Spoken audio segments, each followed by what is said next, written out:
Boomers aren't the problem. They never were. Let me enlighten you for a second. Oh, good, he's going to enlighten us. I can't wait. Let's hear it. Gen X took us off the moral standard. Exactly what was the standard that Gen X came along in the 70s and 80s and took everybody off of? What was this moral standard? Was it the sex, drugs, and rock and roll of the 60s? Is that what we did? Now, I'm not going to say that we are the bastions of great morals, but we certainly didn't take anyone off of some standard that existed when we showed up on the scene. Gen X brought atheism to the mainstream. No, Gen X did not bring atheism into the mainstream. No, that was firmly on the shoulders of the internet. The internet brought the ideas of atheism from guys like Nietzsche, Sagan, Russell, Hitchens, Dawkins. The ideas that those non-Gen Xers, by the way, were brought in to the mainstream through the internet. Gen Xers, we had to go into books to read about these guys. The millennials and all the generations can just go on the computer now and learn about all of these people.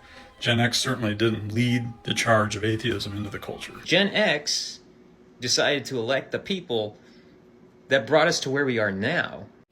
Okay, Gen X didn't elect anybody, pal. First of all, Gen X is the smallest generation. We as a group did not elect anyone.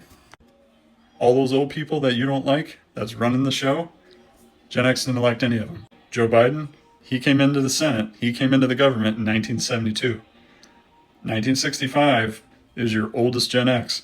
Nobody was voting in the Gen X group in 1972. Dianne Feinstein became mayor in 1978. Okay, McConnell was elected in 1984. Gen Xers were not en masse voting for McConnell in 1984. Most of us weren't even voting in 1984. Nancy Pelosi, 1987. Once again, most of us not voting in 1987. Even in the 90s, when Clinton was put into office, young people don't vote nearly as much as older people, my friend. And once again, we are the smallest generation.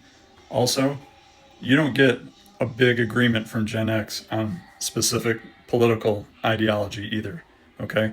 So Gen X, we are not responsible for putting the people into power that are currently in power. At least not the ones that are in the major positions of power or have been in the major positions of power for all these decades. We're basically skipped over politically. Gen X squandered the inheritance of the boomers. Gen X squandered the inheritance of the boomers? First of all, how many of you Gen Xers out there have received your inheritance from the boomers? I know a lot of the boomers still are holding on to that inheritance. They're not giving it up. They're not letting it go.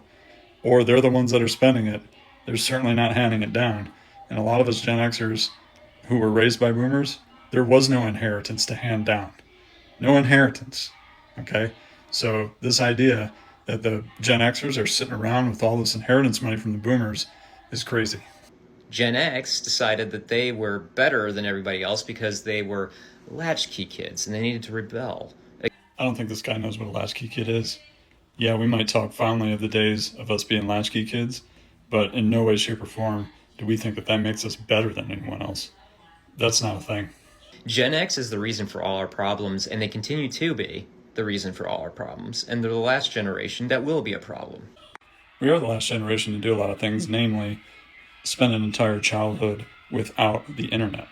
And this is one of the things that kind of joins us together. But the last generation to be a problem, really?